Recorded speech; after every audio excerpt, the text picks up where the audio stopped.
ఢిల్లీలో జరిగినటువంటి ఏఐసిసి రాజ్యాంగ సదస్సులో సీఎం రేవంత్ రెడ్డి చేసిన కీలక వ్యాఖ్యలు ఇప్పుడు పెద్ద చర్చాంశంగానే ఆయన చేసిన కామెంట్లు ఇప్పుడు దుమారం రేపుతున్నాయి అన్ని పార్టీల్లో.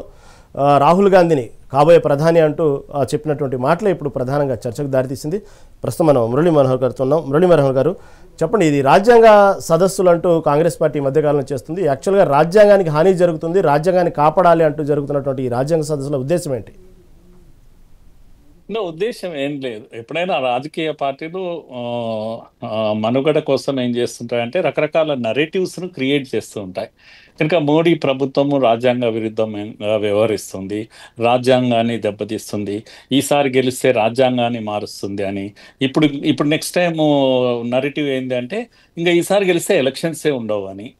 ఇలాంటివన్నీ కూడా ఏమంటాం, నరేటివ్స్ అని అంటాము. ఇలాంటి నరేటివ్స్ క్రియేట్ చేస్తుంటాయి. దాని కొరకు ఇమేజరీ ఒకటి, ఆప్టిక్స్ అంటాం, కళ్ళకు కనబడడానికి జనం ముందల ఒక రాజ్యాంగ పుస్తకాన్ని పట్టుకొని ఇలా ప్రదర్శించడం, ఇదంతా కూడా మార్కెటింగ్. ఇది వెనకాల జరిగేటువంటి ఒక మార్కెటింగ్ చేస్తున్నారు. పర్వాలేదు, ప్రజలు ఎంత క్యాచ్ చేస్తారు దాన్ని, ప్రజలు ఎంత నమ్ముతారు. అలాగే కాన్స్టిట్యూషనల్ బాడీస్ మీద కూడా దాడి జరుగుతుంది అని కనుక అదేమంటాము, ఈడీ, సిబిఐ, లేకపోతే ఎలక్షన్ కమిషన్ అన్నీ కూడా అయిపోయినాయి, ఇంకేం లేవు, ప్రభుత్వం కంట్రోల్లోకి వెళ్ళిపోయింది, అంతా ప్రభుత్వమే చేస్తుంది, ఇవన్నీ కూడా ప్రభుత్వం ఎలా చెప్తే అలా వినేవిగా మారిపోయినాయి.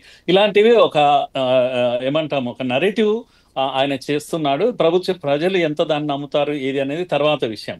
ఇవన్నీ కూడా రాహుల్ గాంధీతో చక్కటి డ్రామాటిక్గా ఇవన్నీ వెనకాల ప్లాన్ చేసి చేయించే వాళ్ళు చేస్తూ ఉన్నారు. కానీ తెర మీద రాహుల్ ప్రదర్శన ఏదైతుందో అందులో చాలా సార్లు రాహుల్ ఫెయిల్ అవుతున్నాడు. నేను ఇంతకుముందు చెప్తున్నటువంటి విషయంలో నేనే కాదు, అపోజిషన్స్ కూడా కోరుకుంటున్నాయి. ఏంటంటే స్ట్రాంగ్ అపోజిషన్ ఉండాలి. చాలా పార్టీలు కోరుకుంటాయి ఎప్పుడు కూడా మోడీ స్ట్రాంగ్ ఉండాలి, బీజేపీ స్ట్రాంగ్ ఉండాలి. దేశం ఎప్పుడైనా కూడా అపోజిషన్ స్ట్రాంగ్ ఉంటేనే ఏమవుతుంది, దేశానికి ఎంత మేలు అవుతుంది. అధికారంలో ఉన్న పార్టీ ఇప్పుడు 15 ఏళ్ళు అవుతుంది, 3 times వరుసగా వారు గెలుస్తున్నారు, వరుసగా ఓడిపోతున్నారు. రాహుల్ గాంధీ నాయకత్వంలో గుజరాత్లో ఒకప్పుడు కాస్త జంకింది, బీజేపీ కూడా అటు ఇటు అయింది. అలాంటి గుజరాత్లో ఇప్పుడు ఆమ్ ఆద్మీ పార్టీ రీప్లేస్ చేసింది కాంగ్రెస్ను.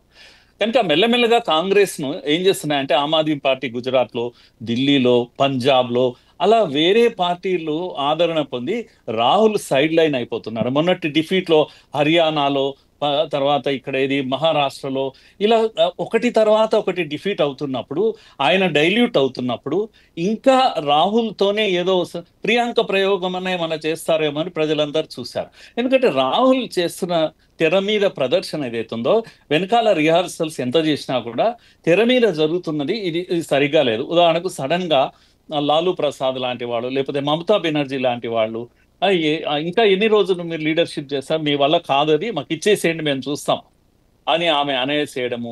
లాలూ ప్రసాద్ కూడా దాన్ని సమర్థించడము, శరద్ పవార్ కూడా అసంతృప్తిగా ఉండడము, కాంగ్రెస్లోనే చాలా మంది పెద్ద లీడర్లు పక్కకు జరిగిపోవడము అసంతృప్తితో, మేధావులు అనుకుంటున్నటువంటి వాళ్ళు, శశి థరూర్లు, లేకపోతే ఇలాంటి జ్యోతిరాదిత్య సింధియా కానీ ఇంకా కొంతమంది ప్రముఖులైనటువంటి వాళ్ళు, అంటే రాహుల్ గాంధీ, రాజీవ్ గాంధీతో స్నేహం ఉన్నటువంటి పెద్ద నాయకులు కూడా అసంతృప్తితో పక్కకు వెళ్ళిపోయారు. ఇదంతా రాహుల్ లీడర్షిప్ పైన క్వశ్చన్ మార్క్ వస్తుంది.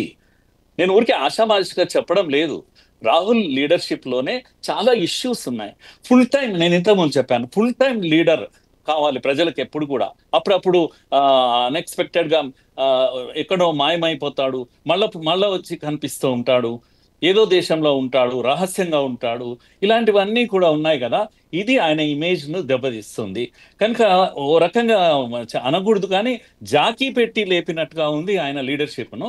కనుక ఇది చాలా ఇబ్బందిగా ఉంది. అందుకే చాలా అసంతృప్తి కనిపిస్తుంది రీజనల్ పార్టీస్ అన్నిట్లో కూడా. ఆయన సడన్గా 2019లో అధ్యక్షుడుగా ఉన్నవాడు కంటిన్యూ అయింటే ఏమవుతుందంటే, అరే దమ్మున్నోడు అని ఒక్కటి నేను ఒప్పుకుంటాను. ఇప్పుడు కూడా వారు మిట్టా గారు చెప్పారు చూడండి, పాదయాత్ర ఎక్సలెంట్, ఐ డూ అగ్రీ. చాలా పట్టుదలతో అద్భుతమైన పాదయాత్ర చేశారు. కొద్దిగా విశ్వాసం కూడా వచ్చింది జనంలో, ప్రజాస్పందన కూడా వచ్చింది. అదే నేను దాన్ని కాదనకూడదు. మనం జరిగిందనే చెప్పాలి. నిజంగా కూడా ఈ మధ్య కాలంలో ఎవరు అంత పెద్ద సుదీర్ఘ పాదయాత్ర చాలా మంచి ప్రయోగం అది. కానీ దాంతో అయిపోవడం లేదు, వెంటనే సర్దుకోవడము. 19 తర్వాత ఆయన లీడర్షిప్ వదిలేసుకున్నారు. సరే, మల్లికార్జున్ గారిని ప్రొజెక్ట్ చేశారు. అప్పుడప్పుడు మల్లికార్జున్ గారికి అవమానం జరుగుతుంది. నామినేషన్ వేసే దగ్గర ఆయన లోపలికి రాడు, ఆయన బయట పెడుతూ ఉంటారు, కేరళలో ఎక్కడ జరిగింది. ఇలాంటివి చేయడం వల్ల కూడా నష్టపోతుంది పార్టీ. ఇవి మేనేజ్ చేసేవాళ్ళు. తర్వాత రాహుల్ గాంధీ స్వతంత్ర కాంగ్రెస్ అభిప్రాయాలు, జాతీయవాద అభిప్రాయాలు అవుతున్నాయో వాటిని వదిలేశారు. కంప్లీట్ గా లెఫ్ట్ ఈకో సిస్టమ్ చేతిలోకి వెళ్ళిపోయారు. లెఫ్టిస్టులు ఎలా మాట్లాడతారో ఈ దేశము, ఈ జాతీయత, భారత యొక్క గౌరవాన్ని ఎప్పుడు కాపాడింది కాంగ్రెస్. ఒకప్పుడు కాంగ్రెస్ అంటేనే జాతీయవాద పార్టీ, నేషనలిస్ట్ పార్టీ. ఇప్పుడు నేషనలిస్ట్ కాదు, కరుడు కట్టిన కమ్యూనిస్ట్ పార్టీ లాగా తయారైపోయింది.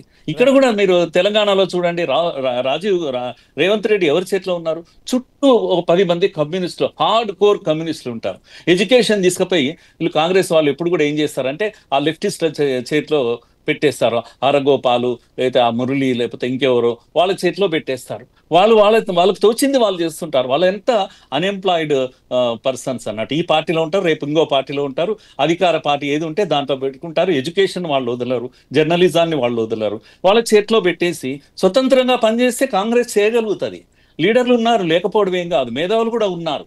కానీ ఎప్పుడు కూడా కాంగ్రెస్ ఆ విధంగా స్వతంత్రంగా చేసేటువంటి పరిస్థితిలో ఉండదు. వామపక్షాల చేతిలోకి వెళ్ళిపోవడం, వాళ్ళు ఆడిందే ఆట పాడిందే పాటగా నడుస్తూ ఉంటుంది.